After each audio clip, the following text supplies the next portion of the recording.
¿Por qué en nuestros países de Latinoamérica, donde somos conocidos por el calor humano,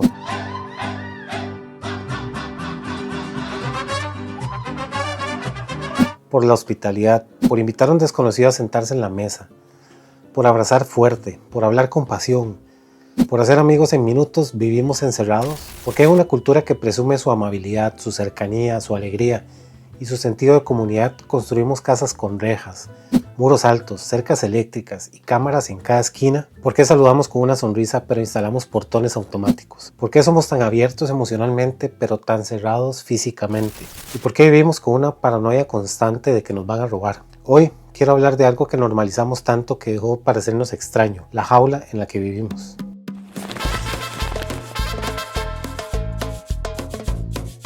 Mira cualquier ciudad, no importa si estás en Ciudad de México, Bogotá, Lima, donde sea en Latinoamérica, las ventanas tienen barrotes, los muros superan los 2 metros, hay alambre electrificado, vidrios rotos incrustados en cemento, guardas privados, calles cerradas con pluma.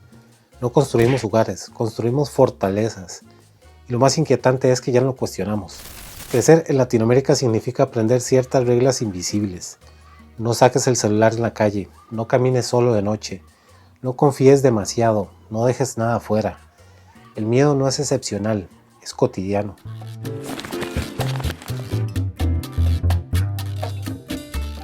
Este fenómeno no es cultural en el sentido superficial en el que solemos explicarlo.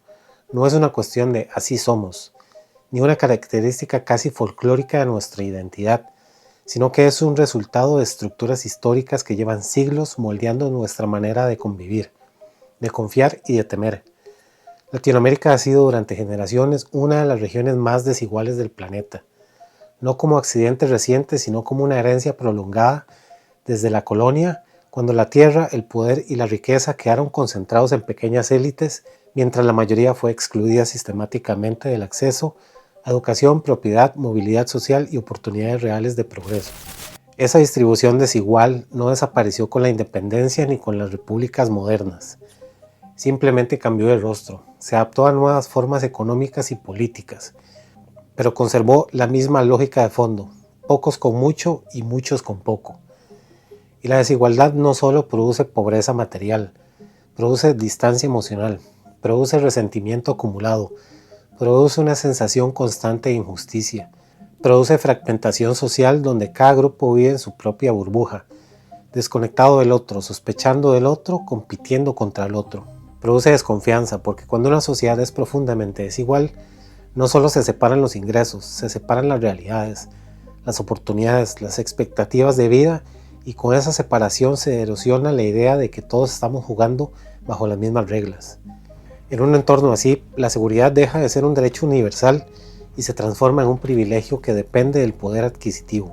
No es lo mismo vivir en un barrio con vigilancia privada, cámaras y acceso controlado, que en una zona donde la presencia del Estado es mínima o inexistente. Y cuando el Estado no logra garantizar justicia rápida, efectiva y creíble, cuando la impunidad se vuelve experiencia cotidiana y no excepción, la confianza institucional se fractura. Entonces ocurre algo casi inevitable: la gente deja de delegar su seguridad al sistema y comienza a fabricarla por su propia cuenta. Levanta muros más altos, instala rejas más gruesas, coloca cercas eléctricas, cámaras, alarmas, portones automáticos, se muda a urbanizaciones cerradas. La seguridad, que debería ser un bien público garantizado colectivamente, se privatiza. Y cuando la seguridad se privatiza, también se privatiza la confianza. Cada quien protege lo suyo, cada quien se encierra en su perímetro, y sin darnos cuenta empezamos a vivir no en comunidades abiertas, sino en pequeñas fortalezas, desconectadas unas de otras, donde el miedo no es una reacción irracional, sino una respuesta aprendida a una historia larga de desigualdad, fragilidad institucional y experiencia repetida.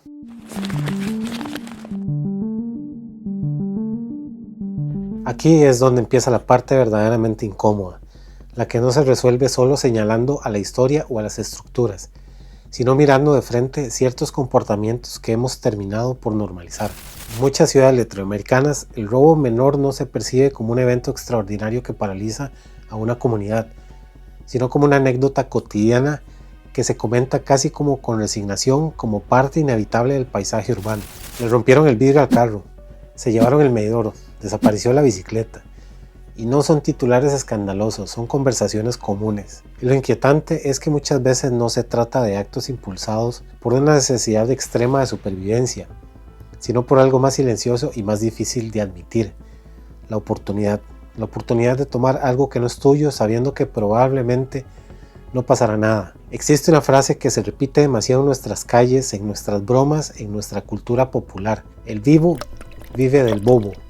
Esa frase, que parece inofensiva o incluso ingeniosa, encierra una lógica peligrosa: la admiración del oportunismo, la validación del pequeño abuso, la normalización de sacar ventaja del otro antes de que el otro lo haga contigo. Cuando la impunidad es alta, cuando la experiencia colectiva demuestra que las consecuencias son improbables, el costo moral del delito comienza a diluirse, no porque las personas no sepan distinguir entre lo correcto y lo incorrecto, sino porque el sistema no refuerza esa distinción de manera clara y consistente. Si sabes que es poco probable que te identifiquen, que te denuncien, que te juzguen o que enfrentes una sanción real, la tentación deja de ser un conflicto interno intenso y se convierte en un cálculo práctico. Y en ese contexto, la desconfianza deja de ser una reacción exagerada, se vuelve racional. No es paranoia infundada, es experiencia acumulada. Es la suma de historias propias y ajenas. Es el amigo al que le robaron el celular.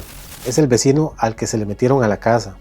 Es la vez que dejaste algo 5 minutos sin vigilancia y no volvió a aparecer. Y cuando esa experiencia se repite lo suficiente, la sospecha ya no es miedo irracional, es memoria colectiva.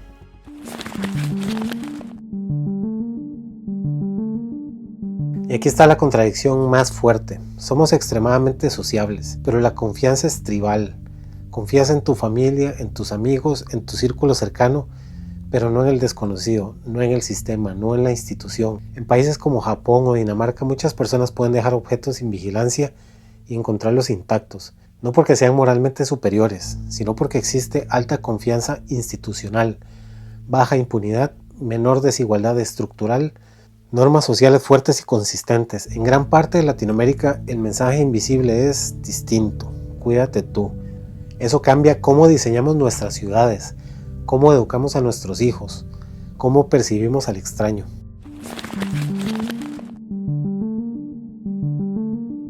La arquitectura no es solo concreto, acero y vidrio. Es una radiografía silenciosa de nuestra psicología colectiva. Las ciudades no se diseñan únicamente con planos y cálculos estructurales. Se diseñan también con miedos, con expectativas, con niveles de confianza o de sospecha que, aunque no aparezcan en los mapas, determinan la forma en que habitamos el espacio. Cuando una sociedad confía, construye plazas abiertas, parques accesibles, calles pensadas para caminar sin tensión. Diseña espacios que invitan a quedarse a conversar, a coincidir con el otro sin sentir que se está invadiendo territorio hostil. La apertura física es posible porque existe una apertura emocional previa, la sensación de que el extraño no es automáticamente una amenaza. Pero cuando una sociedad teme, cuando la experiencia repetida ha enseñado que el descuido cuesta caro y que la protección depende de uno mismo, entonces el paisaje urbano cambia. Los muros se elevan, las ventanas se enrejan, las entradas se controlan, los accesos se restringen. La arquitectura se vuelve defensiva, casi militar, como si cada vivienda fuera una pequeña fortaleza en medio de un entorno incierto. En muchas ciudades latinoamericanas, la calle dejó de ser un espacio de encuentro espontáneo, un lugar donde los niños jugaban sin vigilancia obsesiva y los vecinos conversaban al atardecer. Poco a poco se transformó en un espacio de riesgo calculado, en un territorio que se atraviesa con prisa en lugar de habitarse con calma. Y cuando la calle se vacía, cuando el espacio público pierde vida, la comunidad comienza a debilitarse, porque la comunidad no se construye solo con buenas intenciones, sino con interacción constante, con miradas conocidas, con la sensación de pertenecer a algo más amplio que las paredes de la propia casa. Cuando la comunidad se debilita, la desconfianza encuentra terreno fértil. Ya no reconoces al vecino, ya no sabes quién pertenece y quién no. Ya no sientes que el espacio compartido es realmente compartido. El desconocido se vuelve más desconocido que antes. Y cuando la desconfianza aumenta, la reacción casi automática es levantar más muros, instalar más barreras, reducir aún más el contacto. Así se forma un ciclo casi perfecto y profundamente trágico. El miedo produce aislamiento, el aislamiento erosiona la comunidad. La falta de comunidad alimenta la desconfianza y la desconfianza justifica más miedo. Y mientras el concreto sube unos centímetros más, la vida en común se reduce un poco más.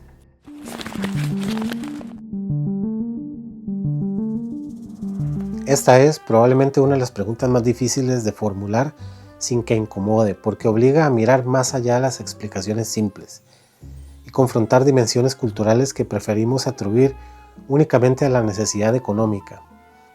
No todo acto de apropiarse de lo ajeno surge de una desesperación extrema o de la ausencia absoluta de opciones.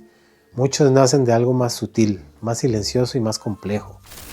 La normalización del oportunismo como estrategia de supervivencia cotidiana, la cultura de la impunidad que diluye las consecuencias, la falta de una identidad colectiva lo suficientemente fuerte como para que el daño al otro se sienta como un daño propio, y una fractura social tan profunda que convierte el resto de la sociedad en un territorio abstracto, distante, casi ajeno. Cuando no sientes que perteneces a una comunidad amplia, cuando tu sentido de lealtad se limita únicamente a tu círculo más cercano, tu familia, tus amigos, tu grupo, el otro deja de ser alguien con quien compartes destino y se convierte en una figura difusa, sin rostro, sin historia, sin conexión emocional directa contigo. Y cuando el otro no es percibido como parte de tu misma comunidad moral, el peso interno de perjudicarlo disminuye. No desaparece la conciencia, pero se debilita. La desconexión reduce la empatía, porque la empatía necesita proximidad, necesita reconocimiento, necesita sentir que lo que le pasa al otro de alguna forma también te afecta a ti. Y en contextos marcados por desigualdad persistente, esa distancia emocional se amplifica. Las brechas económicas no solo separan ingresos, separan mundos. Separan experiencias de vida, aspiraciones, oportunidades y percepciones de justicia. Y cuando los mundos se separan demasiado, la identificación mutua se erosiona. Entonces el daño deja de sentirse como una traición a una comunidad compartida y empieza a justificarse como ventaja individual en un entorno competitivo e incierto. No porque la sociedad haya perdido toda moralidad, sino porque el tejido que conecta a sus miembros se ha vuelto frágil, desigual y fragmentado. Y cuando un tejido social se rompe, lo que debería ser impensable empieza a volverse posible. Vivir de esta manera tiene un precio psicológico profundo, aunque muchas veces no lo reconozcamos de forma consciente. Significa habitar el día a día en un estado de alerta casi permanente, en una sospecha constante que se activa ante cualquier ruido inesperado, ante cualquier movimiento extraño, ante cualquier rostro desconocido que se acerca demasiado. Es un microestrés diario, silencioso pero persistente, que no siempre se percibe como miedo abierto, sino como tensión acumulada en el cuerpo y la mente. Esa tensión, repetida durante años, erosiona la calidad de vida, incluso cuando creemos que ya nos acostumbramos, porque no se trata solamente de la posibilidad material de que te roben algo, se trata de algo más profundo. Aprendiste a desconfiar primero y a conectar después, aprendiste a evaluar riesgos antes que intenciones, a sospechar antes que saludar, a protegerte antes que abrirte. Y cuando la desconfianza se convierte en el filtro inicial a través del cual interpretas el mundo, no solo cambia tu percepción del entorno, cambia tu manera de vivir, de relacionarte y de construir comunidad. Sin darte cuenta, empiezas a habitar no solo una casa con rejas, sino una mentalidad defensiva que redefine lo que significa convivir con otros. No somos un continente de malas personas, somos un continente moldeado por historia, desigualdad, instituciones frágiles y experiencias repetidas. Pero la pregunta más importante no es por qué empezó, es si queremos que siga, porque mientras más muros levantamos, más reforzamos la idea de que el otro es amenaza. Y cuando el otro es amenaza, la comunidad desaparece. Tal vez la verdadera reja no está en las ventanas, está en la confianza. Y romper esa es mucho más difícil que quitar el alambre eléctrico.